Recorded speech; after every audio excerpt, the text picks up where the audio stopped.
This is Crash TV.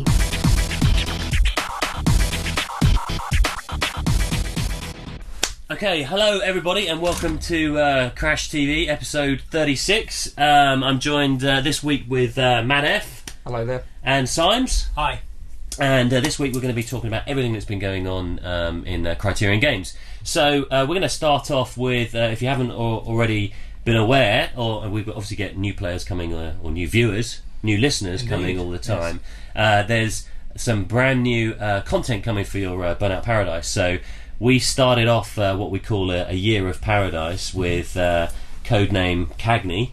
Yep. And that's going to be coming to everybody as a free download on July the 10th. July the 10th, yeah. July the 10th. So we've got 19 days to go. 19 days, great. It's wonderful to actually have finished off. It's a big chunk of content. So if you don't know what it is, you can get more details at CriterionGames.com. Or actually, I'm just going to run through what they are. So 3 brand new Freeburn game modes. Which are Online Road Rage. Yes. Online Stunt Run and Online Marked Man. Yeah. And as we've talked before as regular listeners to Crash, the Crash FM podcast, or the viewers of the Crash TV webcast, I guess it is. We change every day what our favourites are. So mine certainly is at the moment is Marked Man. So Marked Man online, up to 8 players. Everyone gets a chance at being the runner, and you have to survive for 90 seconds. And if you survive, you score a point. If you don't, then whoever takes you down scores that point. So it's a really fast, intense, good fun. Chaos. It is controlled chaos. Well, yeah. So perfect for Burnout then. Yes. And obviously we have Online Stunt Run, which I'm starting to get better at. I must admit, my kind of way of playing Stunt Run has improved actually by playing it online with the rest of the guys, because I get the opportunity to see what they do. So one of the other ones as well is hanging around and getting myself in a position when I know that there's a online stunt run coming up, that I'm lined up for a set of billboards and a whole run, usually on Webster actually. Very nice. So that I can sort of rack up some of those combos, and then of course the nice thing is if you fail, you can then go and chase after everybody else and then take them down as well. So that's right. It's real good fun. Yeah. So for those players that aren't familiar with what stunt run is, jump in the car, activate your stunt run. You got up to 7 other players, and you got to hit those jumps, barrel roll the car, flat spin the car, get those multipliers. Get multipliers by obviously by doing those big stunts or go through billboards, and see who can get the biggest score. Yeah, absolutely. And then of course the thing is that if you want to spoil everybody's fun, one of the things is if you can take down any of the players whilst they're in the middle of a combo, you can combo kill them, and then it becomes this huge fight as you're chasing somebody around the map. In fact, actually we had a fantastic game last Friday where we were 8 of us against Gregor from QA, and I'm down in the canyon and I'm sitting there and I'm following on the map, and I was out of the game. Everybody else was chasing towards there, and I'm watching him, and I'm sort of seeing this Gregor flying overhead kind of thing on the map. I can see him tracking over the map, and then I realised that the reason I couldn't see him was he was above me all the time. Because he's in the air all the time. Yeah, so I have to do that kind of Rother Khan 3D thinking. But okay, obscure Star Trek reference. Absolutely, you've got to get at least one of those in. Okay, and obviously the last one of those 3 is Freeburn Road Rage. Yeah. So Road Rage works in a red versus blue team situation where the blue team have to race to a checkpoint and then the finish, and the red team has to stop them from getting there. So it's a very fun game mode that I think people are going to love, because the city leads itself to people finding their own routes through the. I just like the fact that the teams can be unbalanced. That's right. That makes for interesting gameplay. Well, then it certainly does. Chasing one person or just one chaser. Everyone chase me. Yeah. And also, actually, this has 2 sort of flavours, because you can be on the red team or the blue team. So you're either gunning for those kind of checkpoints and trying to hit them, or you're being chased and you don't know who's coming around the corner. So there's quite a lot of near misses and scrapes and stuff. You can't see the other cars on the map. That's right. Yeah. Absolutely. So those are 3 major game modes that are coming to Codename Cagney, which is out on July the 10th. And we also have 70 brand new Freeburn challenges. So for everybody who loves getting online and coming together from a social point of view and doing challenges together, there's 70 brand new timed multi-part challenges. So it's go here, do this, then go here and do that against the clock. And so it's kind of co-opetition, which we like to say that. they're great. Yeah, and the pressure's really on. As I found out last Friday, we had a couple of visitors to the studio who we'll talk about later on. But yeah, one of the whole things, get 2,000 yards of reverse on Anderson against the clock. There's 8 of us having to do this, having met up on the bridge, and I am messing it up. And the pressure and the stuff as it's sort of like you're mounting up and you're going up on the curb and everything like that. It was quite fantastic. The very simple addition of a clock and a timer to the Freeburn challenges does change its dynamic quite a lot. It's an awful lot of fun. And then of course there's the other side, which is we just about managed it. We can do a better time, which I know you guys have been really. You can always do a better time. That's the yes, I can definitely. It's an awful lot of replayability there for Freeburn challenges in the new timed ones. So that's a quick update on Cagney. There's a big chunk of supporting features, as we like to say, available. Never-ending list. It is, yeah, and obviously it's a free update. Come July the 10th, throw your disc in the drive, free update appears, big chunk of content, and we expect to see everybody come online and hang out with us and try those challenges or try those game modes with us whilst we're on a Freeburn online. So very excited about that. It's great to have just about finished the work that we've got to do. It's been quite a painful process over the last couple of weeks, just squishing the last of the bugs that we have on that update, whilst we're looking ahead at the rest of the game-changing content that we're working on at the moment. But it's great to have that finally get a date. We're tracking on that date right now. Unless there's any major emergencies, then we expect it to be going live for everybody on July the 10th. And then we'll come back and give you some more details in the next couple of minutes on what Davis is going to be. Coming soon. Codename Davis. Hello everybody and welcome back to episode 36 of Crash TV. In this segment we're going to start talking about the next release of game-changing content that's coming to Burnout Paradise, and that's Codename Davis. And we've been speaking a little bit about this obviously in previous podcasts, but the main thing to remember about this next pack is it's the first time bikes are available. So bikes come to Paradise. It's not Burnout on bikes. Bikes are coming to Paradise, so it's something we're very, very excited about. Oh yeah, you've been driving them. Well, I see it. It's not riding them actually, driving them. What am I talking it's about? Not just first time bikes in Burnout. You've got a first time. You've got a character. A person that's true. in Burnout. Yeah, of course we have a rider on the bikes. And for me, the animation on him is just superb. That's right. It looks sensational. What I've played it. I've been playing it quite a bit this week, and I know this world so very, very well, but it's kind of carving lines around the world on the bike, because obviously it corners so very, very differently. There's a flow for it all. And also there's the other thing as well, it's bikes in Paradise City, not Burnout on bikes. That's right. So there's no boost in the gameplay, it's a completely different feeling. That's right. So that really adds a lot more to it. Yeah, the rider looks great, clearly you can wheelie, you can pop the bike on the back wheel, and but it's just getting down at speed around the corners, and it's amazing just how different riding around Paradise feels. Like I said, those roads so well.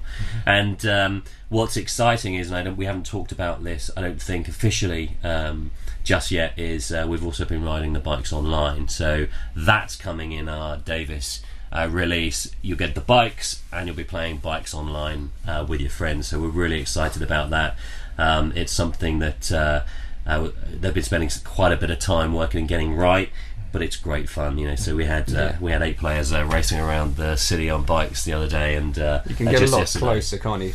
8 cars does take up a lot of road space, but on a bike, that's very true, and it does. You do feel like you've got more space, and certainly I think the one thing that scared me was obviously dodging traffic on a bike, but I just find it. The handling is so crisp. I can point it where I want, even at speed. Which I think one of the things is a lot of bike games out there. You have to learn the handling. With this one, you just pick it up and get straight into it. It just feels right, and you can pick your spots, and so obviously as for those of you that know the game, obviously we've named all of the roads, and up at East Crawford you have these big sort of central reservation sections, and you can sort of cut your lines up the street. So I'm really enjoying that at the moment. So bikes online, and bike challenges, which we haven't talked about in detail, but we'll probably be going into more detail on those specifics sort of in the coming weeks. So we have Codename Cagney coming on July 10th. Davis hasn't been dated yet, but we'll hope to do that shortly, so we can give you an idea of when this new content's coming. Times you wanted to jump in. The other thing, bikes at night. At night, that's right. Dead Man's Edge in the dark with only your headlights. That's something. That is pretty scary. So so we previewed this on CriterionGames.com the other day, actually. Absolutely, during the 24 hours marathon. Yeah, no, that's a crazy sort of thing. So on our forums, some of the guys decided to get together and do a 24-hour marathon of Burnout Paradise. So Jazz and I said, yeah, okay, we'll go and do it. Crazy. Not realising what other stuff we had to do on the website. So we actually stuck in there and jumped in with the guys for about 8 hours and had an immensely amount of fun with everybody dropping in and out of the games, doing challenges and everything. But one of the things we thought was, we're talking 24 hours in Paradise, let's do something special. So we set our webcam up on a working build of the game and pointed it to the game doing a day-night cycle. I know we've talked about night before and we've talked about day, and Jess mentioned it in the last podcast. We're not talking about the wonderful transition from day through night, dawn till dusk, that whole sort of thing. It looks beautiful. It does. So yeah, we actually put the webcam pointed up. We had some wonderful sort of feedback on the forums, what's going on and everything, as people saw the transition coming in. In fact, we had such a great response, we decided to leave it for another week, another day, just so everybody could enjoy it. And we even had somebody capturing a load of shots from the webcam and posting it to us. So we had some fun with that. But yeah, that was a real time, wasn't it? Like 24 hours in game was 24 hours in the real world. Yes, and that's not how we'll do it. So when we put it out to everybody, it's going to be working on about a 2-hour cycle, daily cycle. So obviously you get the richness of how cool the world looks, but it's not. We wouldn't want to do it from a real time basis. Maybe we can look to giving people an option to do that, perhaps. But we want the world to go through its cycles, and obviously going online, we're going to synchronise everybody up to what the hosts cycle, and that looks pretty cool when people sync up times and it accelerates through, and looks pretty cool. Excuse me. So that's bikes online day and night. And the other thing that we hadn't quite talked about, a little leaked about earlier on this week, was the fact that we also have weather coming into that day and night cycle. And when we're saying weather, we don't want people to get excited and see rain and hail and snow. It's not that. We've got overcast, foggy, haze. So it's more atmospheric conditions. Yeah, it's atmospheric, and actually it makes an incredible difference to the atmosphere of the game. Scary fog. Yeah, fog. Daytime fog is really scary, especially on one of the bikes. I find it as it's right in front of you, obviously, but you need to see those headlights coming at you, and they just suddenly appear out of the fog about 50 metres in front of you, and then split second, where am I going to go? Or as the early morning mist as you're up in the mountains and the sun's coming up, that's really something special. It's really exciting. Yeah, it's really exciting. It does bring a whole new atmosphere and character to Paradise City. So the headlines: bikes online, bike challenges. This is going to be our first paid for piece of content for Burnout Paradise. We obviously have the Cagney pack that's coming on July the 10th, which is free. The bikes we're going to ask you to pay for, but obviously everybody's going to get the day and night and weather cycle available to them on download of the actual data for this pack. So look forward to that. It's coming very shortly. We're going to detail actually when you'll expect to get it on your consoles. Cagney July 10th. Davis is the next one. Keep checking back on CriterionGames.com, or obviously, watching the live page. Obviously, that you're going to get in Cagney, which is where we're able to talk to you directly. So there'll be stories coming on when Davis and the rest of our content's on its way to you. So Cagney July 10th. Davis is coming next, and we'll be giving you details on when you can expect that, hopefully in the near future. So what have we got next? We're going to be looking at... I went sneaking off around the world team and find out what they're doing on the new island, which is the new big piece of real estate that'll be coming to Paradise City. I took a camera out into the fields, as it were, and saw what they had. So this is what they've got to tell us that they've been working on lately. Crash TV Spotlight. The Island.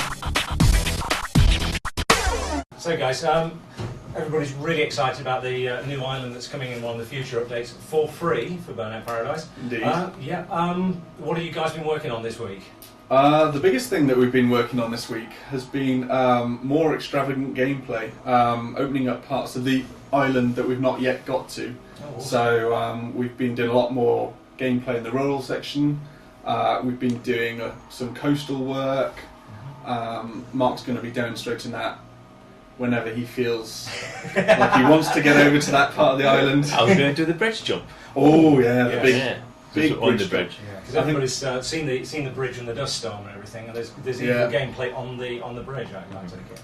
I think it was just the bridge, the way the bridge has been designed, it looks like football goalposts. Mm-hmm. So the question was asked, can we jump through those? Oh. And to figure out a way to actually let the car get up that high to do it. So we've got this kind of series of jumps which is attached to different cranes and things which lets the car go right up there. Oh, cool. So you can literally leap almost through this Golden Gate-like structure. That's awesome. So I think a couple of weeks ago Craig said in the podcast that the biggest jump is on the island, and I think that's, well in contention for being the biggest jump. And that's there just are a few of them, but that's a pretty big jump. Yeah. And that's just before we get started, so that's really cool. Mm-hmm. Oh, wow. So that was brand new in last week. Wasn't in any of the other video clips of the island. Hot off the press. Mm-hmm. Right, I can see So here now. the rural area here, what we're trying to do with this is something very different. Trying to keep it completely open. And this is all very early white box, but we see there's no fences here. Right, so it's going rolling hill geometry, and a lot of it's white with grids on it. But that's where you're laying out and testing out all the. Yeah, so you can drive everywhere, and people can just drive around the place, finding their own areas in this, their own favourite spots, and making their own gameplay from the different hills, and trying to kind of like use each of these little ledges as a jump, and each one will send you off a different way. And it's really cool. So this is the first time ever that kind of stuff has been done in a Burnout game. Even in Paradise, with all its freedom, this is even more. Yeah, I mean Paradise, there are certain parts of it which are relatively free to roam, like the quarry you can sort of drive in places, and but it's always kind of restricted. Mm-hmm. We only ever let the player go where we want them to go, even if it does feel slightly more open than other parts of Paradise. Yeah, I've said before, I wanted this island to be like the quarry. Like the whole island just feels like the quarry, where everything, you can go everywhere and it's all open all the time. We really want this place to be somewhere everyone wants to go to. When they turn on Burnout, this is where everyone comes and hangs out now, rather than going to the airfield of the quarry, which is what happens at the moment. Yeah, so we did post some telemetry on the site the other day after the 24 hours of Paradise, and there were little clusters around the stock car track and around the quarry and things. So yeah. So it's cool that we can actually look at that stuff and see what the greatest hits are, and then take that information and go, right, so how can we beat that? How can we make a better version of that? Yeah. Alright, so you're now taking us up onto the rooftops. Yeah. So all these roofs are open. We've got scaffold and ramps which let us jump from one roof to the other. I'm just going to do this jump here, which is one of the ones that was added last week, which is another contender for the biggest jump. We kind of just started from like low down, and because we've been working on this for about 8 weeks now, we're getting to the really big stuff that we're putting in now. Everything's got to kind of like top what we did last week. So this is a crane platform. Whoa! I'm gonna fall off it, but. Ow, that's spectacular. So we have a lot of stuff to the site about what's the longest jump, what's the biggest drift, what's the longest flat spin. I can see that we're going to have some incredible figures off this now. That's brilliant. Cool. Well, I'm sure we'll check in with you guys in later podcasts to see what else is coming up. But yeah, we'll wrap it up there, and we'll see you again. Thanks ever so much indeed. There'll be more to come. Coming soon. Burnout PC. Okay, welcome back everybody. So now we're going to go into a bit more detail on Burnout Paradise for the PC. So we announced this a few weeks ago, that Burnout was coming to the PC for the very, very first time. We've released a few more details and screenshots, some great looking screenshots on CriterionGames.com. But we thought we'd drill down into some specific details, and we have Matt here, who's on the PC team. He's going to give us some information on what it's like to be developing Burnout Paradise on the PC. Oh, thanks, Matt. Well, how's it going? Well, it's a bit of a struggle every day. We're trying to tick off tasks, and I'll basically give a list of what we're trying to get through. As you've already pointed out, there's a lot of work being done on the console to update the game, and one of our tasks is just to keep track of all of that. That's right. So as we're moving, you've got to try and keep up. We can't succeed in getting it all on there up for one day, so we're just going to chip away at it.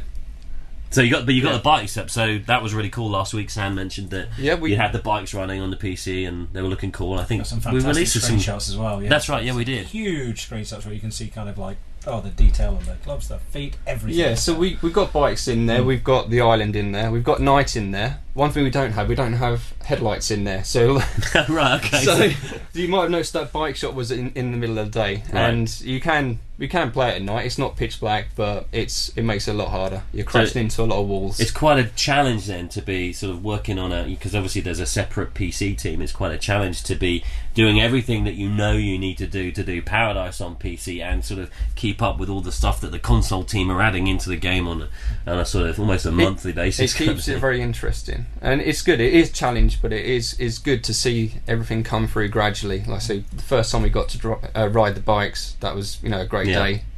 Very cool. Yeah, and we shared that with you with some screenshots. So. Yeah, I love seeing that. So one thing that we do here is each of the teams, sort of give updates to the rest of the teams on how they're doing. So we obviously saw the bikes, we saw you super high. I mean, I saw one thing that you did this week, which was get the game running on 3 monitors, right? Which looks insane. Yep. So that was the same day we got a bit of hardware through and set it up, and we recorded a video and showed everyone. So all those cool things that you can do on PC. You're getting to, but there's some complexity on PC. I mean, one thing that as console owners you'll know that the PS3 has got every PS3 has got the same capabilities in terms of hardware, storage space, performance. Pretty much the same with 360. Although obviously you've got the core system that doesn't have a hard drive, but PC you've got a wide range of hardwares that you want to try and hit, right? Yeah, absolutely. Although we want it to feel like it's being released on another console, it's not a console. It's not a fixed set of hardware. The PC is multiple sets of hardware, and we've got to make sure it runs on whatever piece of hardware, whatever PC setup people have at home, and we're trying to make that as wide as possible. That's right. Really. Yeah, I mean, I think that was one of the important things that Sam was talking about. You want the game to look great and run on what you'd call an entry level machine, as well as looking sensational on some of the high specification kits that I think we're well on track with that. Sam has shown it running on a laptop, and we will have it on our PC, our work PCs. They're all a variety of PC specs. We won't go into details about specs at the moment, but we're constantly trying to optimise it, getting it run a lower spec. But not only lower spec, we're trying to enhance the game as well. So we're adding features for the people who spend some money on their fancy new graphics hardware. So is that what you're talking about today? So you've been talking about how you change the the resolution, or how do you what controls have you got for PC owners? What controls do you actually have? So we've had to concentrate on some of the settings screens, and we wanted to keep them as simple as possible. I've seen many PC games, and you go into settings screen, pages and pages of settings, and we wanted to keep it all on one screen. Really, you can see everything you can do to adjust the game to make it run quicker or make it look better. You find the balance point, and key to that was, in fact, on our screen we decided that we'd have like a picture of what the settings you change, what effect they have on the game. Like a preview. Yeah, so it's like a screenshot, as it were. Right. And as you make a change to say the shadow detail, the picture will change to show your changes. So instead of moving the slider, coming out the settings screen, going to the game, seeing what the difference is, and then having it come back, and then coming back. I've done that on many PC games. Make some changes, see what the difference is, and then where you go, you know what you're going to get. Really, that's really cool. So, so Sam mentioned that obviously you're doing some great new sort of video techniques, and obviously you can go to 3 screens, and that's taking advantage of the crazy stuff that PCs can do. It's less and less crazy. I think more people have 2 monitors. A lot of people buy their PC and it comes bundled with a not so good monitor, and the first thing they'll do, they'll want a bigger monitor, they'll want to upgrade. So a lot of people have 2 monitors, and it's very cheap. £140 gets you a 19-inch monitor. Wow. Compared to a 1080p screen, it's that is true. Quite cheap. That is true. And then you have obviously you're going to have to support a variety of input devices on the Absolutely. PC. So if only there was. What's it like driving the car on the mouse? Yes. Yeah. Okay.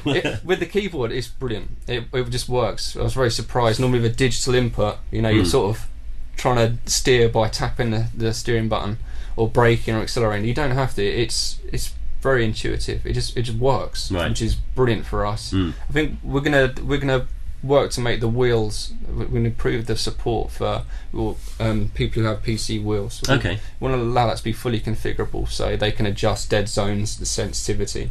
No two wheels are the same, so we're going to give a lot more control over people who have this specialised hardware, right, to make sure it runs just the way they want it. And just getting the button mappings as well, that was a nightmare. If you look at the console currently, there's over 30 unique actions. It is crazy. How did you fit it onto a PS3 we pad? were talking about this the other day. We were thinking about a feature, and well, what button are we going to put it on? And it's crazy. We didn't realise that such a simple game would have so many actual controls to it. So breaking that down for allow players to configure an action to a controller, that's been a real task for us, and we're just working through the problems as we find them, and we're very happy with what we've got to at the moment. Great. I think we'll come across some more problems, but we'll solve them when we get to them. Okay. And we'll try and keep it simple as possible. Well, that's I hope so. So we'll probably be sharing some of those details probably on CriterionGames.com shortly on the specifics. But thanks for that update, Matt, and we'll look forward to seeing what you're going to have to show us next week. Absolutely. So that's PC. Burnout Paradise on the PC, sorry. We haven't announced when it's coming yet, but stay tuned for some more details, and obviously, listeners to the podcast or viewers to Crash TV or visitors, obviously, to CriterionGames.com are going to hear about exactly when that's coming first, so stay tuned. Crash TV Spotlight. Ranked Racing. Okay, welcome back to Crash TV 36, and I'm back in here with Matt and Matt, still sweating away inside the podcast room. We did take it outside earlier on this week because there's a lot of changes to ranked races, and I caught up with these guys to find out what's happened, so here's how we got on. Hi everyone, and welcome to the Burnout War Room, or one half of it anyway. Here Matt and I are going to talk about ranked races or competition races and how things are going to change. So, from July the 10th, when Cagney hits your consoles, we're going to take a snapshot of all the leaderboards, and then we're going to do some secret maths to it to eradicate those people that we think have been exploiting some of the scoring systems, so that the people that we inaugurate into the Burnout Hall of Fame are those that have actually earned it. So that's going to happen on July the 10th. But Matt, we've figured out some other things, haven't we? Yeah, we have. So on PS3 in particular, we've noticed that several players have reached the theoretical limit of 20,500 points. They are still able to earn points, but only very gradually. Right. And that was deliberately put in place. So they've hit the ceiling. They've hit the ceiling. Well done to them. They really are hardcore. That is hardcore. Yeah. So what are we going to do about it? Well, in a nutshell, we're going to remove that ceiling. right. They're going to be able to carry on going, earning more points. It's going to be a more consistent system, and as long as they keep winning and beating people and showing that their rank is incorrect and it needs to be changed, they will be able to increase their rank. Absolutely. It's going to open the floodgates, and there's going to be a stampede, I'd imagine. Well, the reset will do that, right? So obviously resetting the leaderboards means that now there's a lot more opportunity for people who are later into racing to make their mark on those high point totals, isn't it? The reset? Yes. Yeah, I mean, everyone will start at zero. It'll be interesting actually to see how it pans out. Yeah, how it pans out, and naturally the good players will get up to their high scores pretty quickly. It's quite easy to earn a lot of points in 7. When you're racing against 7 players, that's 7 wins. That's at least 350 points. So people are going to get those scores back. Right. But and the other thing, sorry, just while we're talking about racing and points, so we did have a disconnect penalty of 100 points with Cagney and a shift to one sanctioned race. Yeah. We're now just going to rely on the who won, who Absolutely. lost. I mean, we had to employ Yeah. had to employ a 100-point penalty because it was unfair if you were disconnected in a 5-round race, because the system couldn't distinguish which races you competed in and would class you as losing all 5 races. Right. So that was a lot of points. So now that's one race, one round. Race. If you disconnect, you'll be classed as losing to every other player who finishes the race. Great. So Cagney comes along, reset the leaderboards, take a snapshot, figure out who's deserved their place in the Burnout Hall of Fame, and they may or may not be rewarded in the future with something special. So reset the points, competition starts again, the great players have got the opportunity to go to scale even greater heights, new players have got the opportunity to make their mark. So roll on July 10th. Absolutely. Let's race. Mailbag@CriterionGames.com. Okay, hey everyone, welcome back. I hope you got everything you needed to know about competition racing there from Matt and Matt, Matt squared. So one thing I don't know if you're obviously new to Crash TV, but and Crash FM and CriterionGames.com, and also the game. There's quite a vibrant community of people who play the game and socialise together and like to get involved and participate. You too can do the same thing by mailing us at mailbag@CriterionGames.com or coming and visiting us at CriterionGames.com. So at the end of each of our podcasts and Crash TVs, we're going to do a community update. So what's been going on this week? Okay, well, one of the things that we have been doing is folks have been sending us in postcards. We turned around a little while ago and said, right, okay, if you can send us a postcard, we'll send you one back. And everybody's now sending us them. And they go up on the postcard wall. Awesome, yes, indeed. We've got tons of them from all over the world, and everybody's been sending them now with return addresses, so we can actually write back and sign them back. So we had a few come in this week. We had some from a friend of ours, Young B Dude 27, who has been practically doing a world tour. So he's been sending us cards from Paris, and let's see where that's been. Yeah, thanks, B Dude. He says, I've decided that I'm going to send postcards from everywhere on my trip. Yeah. So here's one from Paris from B Dude. Yeah, and then we got another one from Tuscany, and who's this one from? This is still from B Dude. Oh, okay, very good. He really is on a world tour. And one from San Francisco International Airport. So he's really taking that Burnout World Tour to a thing. Fantastic. We got some new ones here. A great one from Trinidad and Tobago. Oh wow! She's looking gorgeous. This is from Limit GTX, who's really chilling out there. Fantastic. Look at that. Isn't that beautiful? Got an awesome coaster one here.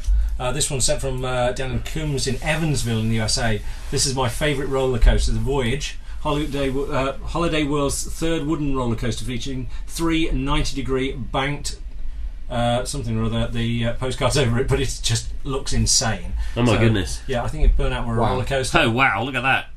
Look at that! Fantastic. So that's obviously that's the come down from the from the coaster. Isn't that sensational? 24.2 seconds of airtime. Airtime? Wow. Airtime. Fantastic. We can get more of that in Burnout, but wow, that's sensational. We've got a one from here, from June Amo, I believe it's in Finland, and we've got some wonderful sort of photographs of a shopping centre and a few other places in Finland. So from that roller coaster from one side of the world to somewhere else. Great stuff. I guess we'll get insets done into the Crash TV episode so that people can see those in a lot more detail. But this reminds me of something that my wife bought me as a joke, a book called Boring Postcards, and not saying that would make it, but it reminded me a little bit of them. It's just the crazy things that you used to be able to get on postcards. So what's the last one you got there? This is just an awesome postcard. This one here from a friend Charlie, who sent one from the fudge tree in Braunton. It's some Cornish harbours with some clotted cream fudge. So I think we'll be sharing that out at the end of the podcast. Great, let me show that up to the camera. That looks fantastic. Yeah, it's postcards and fudge. I love Cornish fudge. Great stuff. Okay. So we got some other letters. Well, actually, it's not just postcards, is it? We asked people for some photographs as well. Yeah, we had photographs of Burnout boxes in unusual places from around the world, and we've got one here from Chris, who won Jez's Burnout mouse mat. Oh, okay. A while ago, and here he is taking a photograph just outside his work with his Burnout box and Jez's mouse mat. He's kind of claimed it. He said, pic of me with the PS3 Burnout Paradise game and Jez's ex Burnout Paradise mouse mat while I was at work. Only strange place I know. Okay, it might not be a strange place, but with my money being tight and the fact I don't travel too far away from home, this will have to do. So fantastic. Awesome. So yeah, that's kind of some of the stuff that we've had coming into the mailbag. So if you want to mail us at mailbag@CriterionGames.com, all the emails come through to me and I'll pass them out throughout the team. Now for postcards, I think you can see the address there. So that's CriterionGames.com, Onslow House, Onslow Street, Guildford, Surrey, GU. Oh, England, yes. Absolutely. Let's not forget that bit. United Kingdom. Because we have a lot of international fans. Indeed. GU1 40N. Great. Okay, cool. Right. Other things happening out in the community was the end of the Downtown Showtime Showdown competition. I'm glad you're saying that. Yeah, I invented it and then put Jez through hell for 2 weeks trying to say it.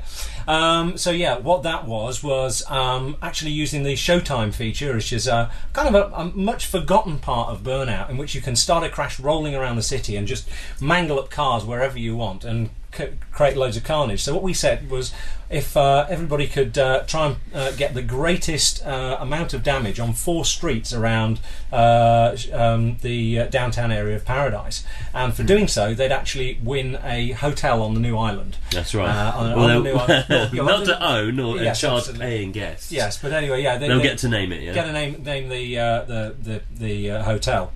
So we ran the competition for a week. The scores that we started getting at the end of the first week were insane. They were insane. We extended the competition for another week because we just couldn't quite believe it, and to see what happened. Anyway, we're used to sort of racking up scores in the millions of dollars. Yeah, okay, hit a few buses, millions. Yeah, okay. 2 guys out there. A chap named Wayne, who goes by the name of DBC9MX, and another guy, Lee, who goes by the name of Magnitude V1, racked up scores in the billions.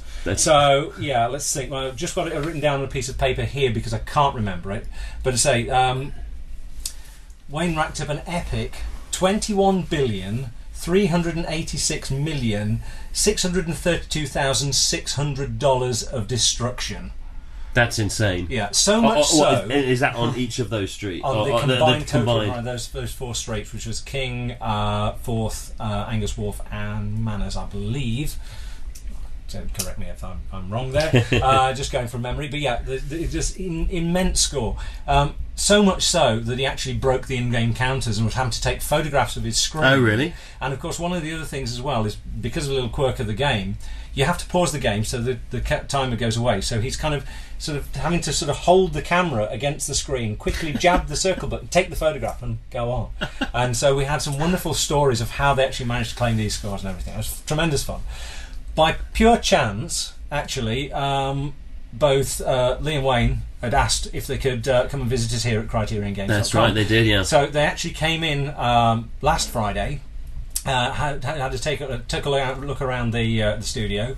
Wayne got to see his hotel, which he's now naming, and we're just. So Wayne won. Absolutely, he won with that insane score. He destroyed the competition. I believe everyone else's score added up still didn't equal his. Really? So, well, and also I did when I saw those original. We spoke about it last week, but when I saw those scores coming in, I actually sent. I think I mentioned last week that how long would that take? And I think it took something like 12 hours, or over 12 hours to score something like that. Well, apparently the first billion is the hardest, and then it gets easier. Oh, okay, yeah. Because what we actually did do... I'll trust him on that. Yes. I'm not sure I'm going to be getting myself into the billions. Yeah. So what we actually did do was we took this as an opportunity to get down and talk with him. So one of the things we did do was, as we posted on the site earlier this week, we've actually posted the definitive Supreme Experts Guide to Showtime, because Wayne was kind enough to sit there in the capture suite and run through all his techniques for racking up these insane He played scores. the game, didn't he? So. Oh, like some kind of Zen or Jedi Master. He's sort of,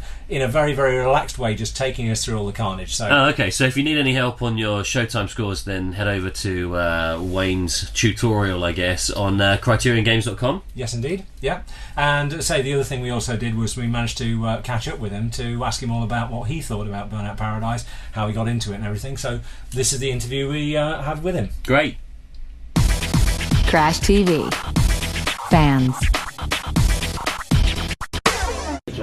Yeah, so I guess we wanted to just catch up with like who you guys were and how you came to sort of play Burnout. Like, what's the story there? Like, have you been playing since the original game? It's my first one. I am embarrassed to say. No, totally don't be. It's the best one. Yeah, Right? it is by far an awesome game, and it is the very first Burnout series I've played. That's cool. So it was like breaking new ground for myself because I've always been a first-person shooter. Yeah. So I just thought, right, well, we'll throw in the money and we'll give it a whirl. Jump in with something And new. I have to say, I actually downloaded the demo first, played it for 10 minutes and ran out and bought the game. Ah, cool. So that's how I sort of got into it. That's cool. And what is it then that you really like about it? Definitely the online community. Yeah. The way you can just drive into somebody who you have absolutely no idea who it is until they shout at you. Yeah. And then you can gain an adverse friendship that way. Yeah. They all look out for each other. That's pretty much it. You just cannot get a better online community. Yeah, it's a good vibe. And you came from a place where you were playing shooters.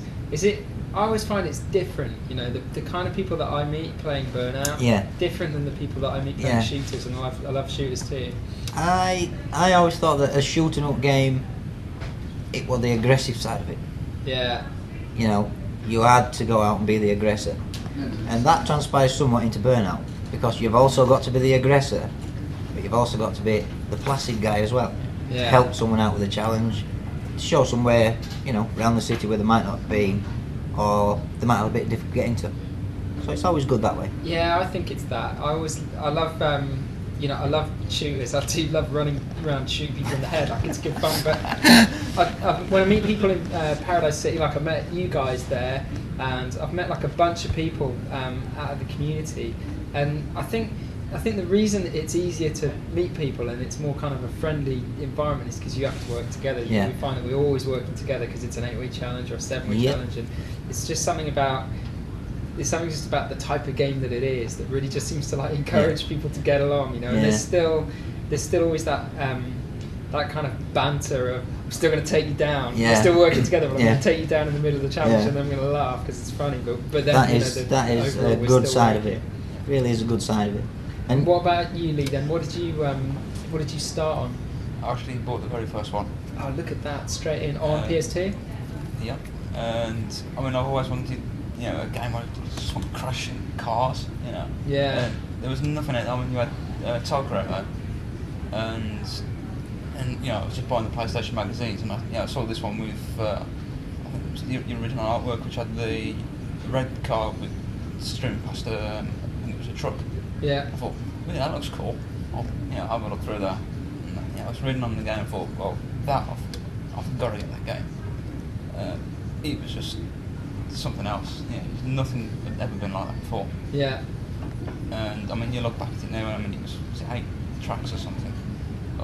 Yeah, I mean, it's a tiny game. It's a tiny game. When you compare it with Paradise City, I think there was an amazing statistic that we'd something like the last game, so Burnout Revenge had something like 30,000 parts to it in the world, and I think this one was 300,000. I'd have to check the stats, but it was just like, you know, so much bigger and more complex to build.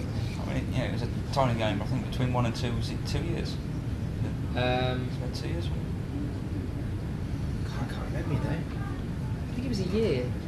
It was a year between 1 and 2, and then 2 years between 2 and 3. Yeah, I'm saying between the year. I mean, the difference between 1 and 2, I mean, was just huge. Yeah. And I mean, 2 before Paradise was my favourite. I mean, it's the only game I can go out there and say I've played for 2 years solid. Yeah. Everything Done else, everything. Everything else is like 3 months maximum, and then just move on to something else and come back later on. But without it was just play. Got its money's worth. Yeah, you sure did. We got some fans on the site the other day going, "Yeah, I've done everything. I'm going to move on. There's just nothing here in Paradise City for me anymore."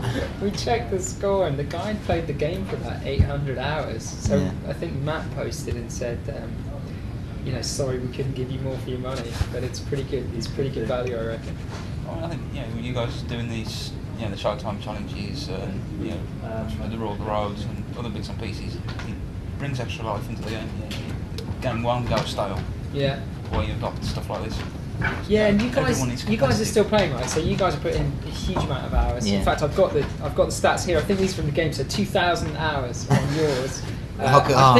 think that's online only as Yeah, well. And that's then online 350 on yours. So it's just like powerhouse Yeah. gaming, right? Really putting the time in. I wondered what keeps bringing you back. I think what keeps bringing me back is Yabba's turd. Yeah. Oh, he brings me back every time. Because I switch my game on and I know for a fact that every day he's going to tell me that I've lost a certain road. Yeah. And it'll have Yabba's name at the top. So I have to go on and I have to beat that. So he's just constantly piling on the pressure Yeah. for road rules Yeah. scores. So that's that's the kind of thing that we do. I mean, there's And like- Showtime as well. Yeah, oh, definitely Showtime. So Showtime and road rules. Those. Yeah. If someone else has got a road to beat that someone else has, managed to beat that on, I'll just bounce about anywhere and everywhere. And I'll try and take one of Mag's scores or somebody else's scores, and I just keep going that way. Yeah, always tempted Yeah. back in. But out of the friends list, I think I've got 36 friends, and I'm managing to hang on to 80 roads. So that's not bad. So it's what keeps me coming back. That's not bad. And so you saw Cagney stuff just now. Oh. So we played the 3 new game modes, and we had a long attempt to complete one of the multi-trade challenges. Yeah. I don't think we're breaking any records or hitting the leaderboard on that one. Symes. Okay. There was some 2-player challenges on the top of your leaderboard. Yeah, well, exactly. So that'll be in there. But so I guess I just wanted to ask, what about the Cagney update are you most excited about? I think it's got to be the new vehicles, and the fact that the playing field in general will be levelled. Yeah. Everybody will have a level of playing field to be going at, and the rank races, that's going to be a lot better. Yeah, it's going to be a lot different. And hopefully I'm going to be able to bust a billion out in the Hunter. Well, there we go. We'll see. Yeah. We'll see how easy that is. So that's the main thing. Just going to first to a billion in the Hunter Olympus. Yeah. That'd be cool. What about you? That's it. Yeah. With the challenges as well. I would like to do a lot of challenges. With the competitive edge coming into it with the leaderboards as well. Yeah.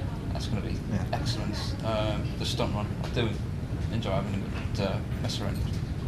The stunt runs, like Wayne says, with the rank races, start going back into that. Just everything. Yeah.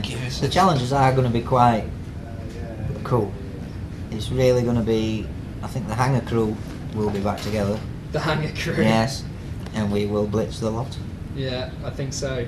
Definitely. I expect you guys to be first through them. We're going to be trying. And then the regulars at the top of the leaderboards for the challenges. We're hoping so. We've got Livy fine-tuning his skills as we speak. And what do you guys spend most of your time in the game doing? Is it freeburn challenges? Is it showtime? We talked a lot about all of those things. Probably road rules. Yeah, definitely road rules. Yeah, because I set up the timed road rule competition that we have in between, in the community ourselves. Yeah. And at this current time, we're doing Lawrence and 7th. So it gets everybody involved in that for a week, and then we move on to another set of roads, and then as soon as you mention showtime, nobody wants to have a go. It will once mention that we'll introduce the road time and the showtime, and everybody no. It's only us two. No. So, why is that? Because I love showtime, and showtime we talked a bit about this before. It's like the undiscovered part of the game. Well, that's when we were getting 350 million. Yeah. That was back. Yeah, that was back in your youthful days when you were clocking a lowly 350 million. So what were the scores then? So we know you did. You guys came first and second in the downtown Showtime Showdown this week, and so scores, Lee. My total was a little over 10 billion. 10 billion. I think King Street or King Avenue was my worst one. Just immediately 1.7 billion. Very disappointing. Got it. Very disappointing. And then but we did know that I think the accumulated scores of everyone in the game was still not as high as your overall total, which was mine was 21 billion and the odd few dollars. And the odd few dollars, yeah. So the highest was on 4th Street at just over 9 billion. So and the lowest was 2.6 billion, I think, on King.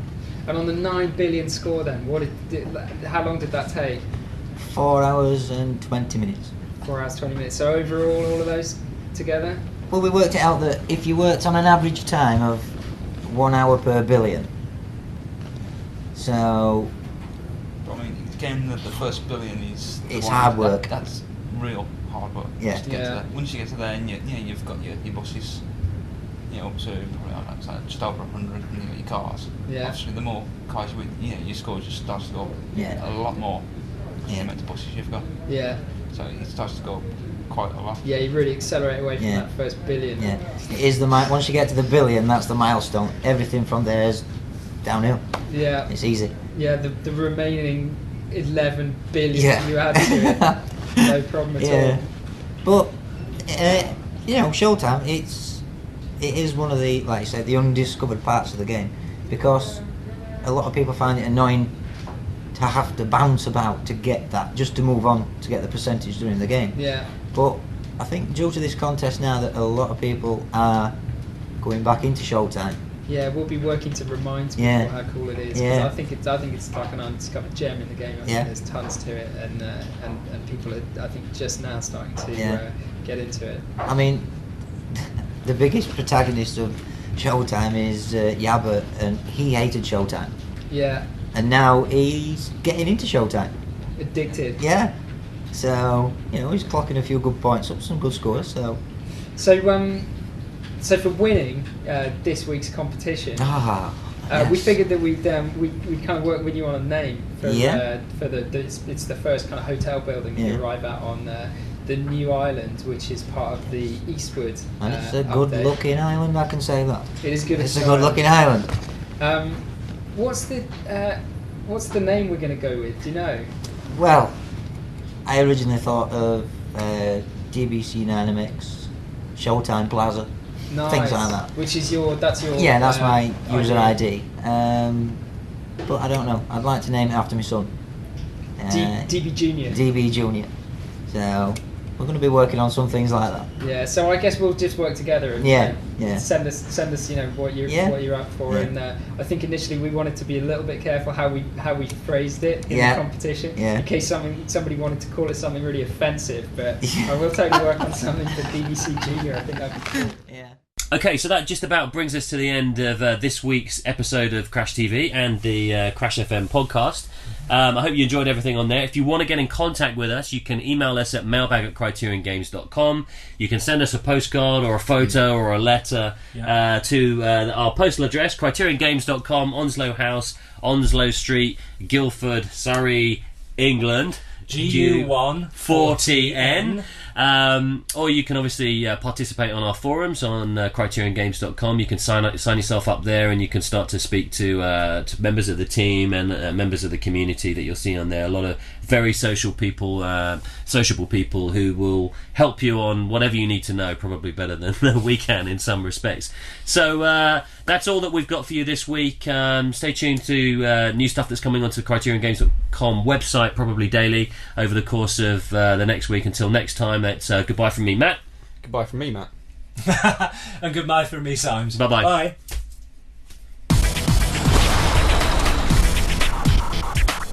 Mailbag@criteriongames.com. Mail us at Criterion Games, Onslow House, Onslow Street, Guildford, Surrey, GU1 4TN in the UK.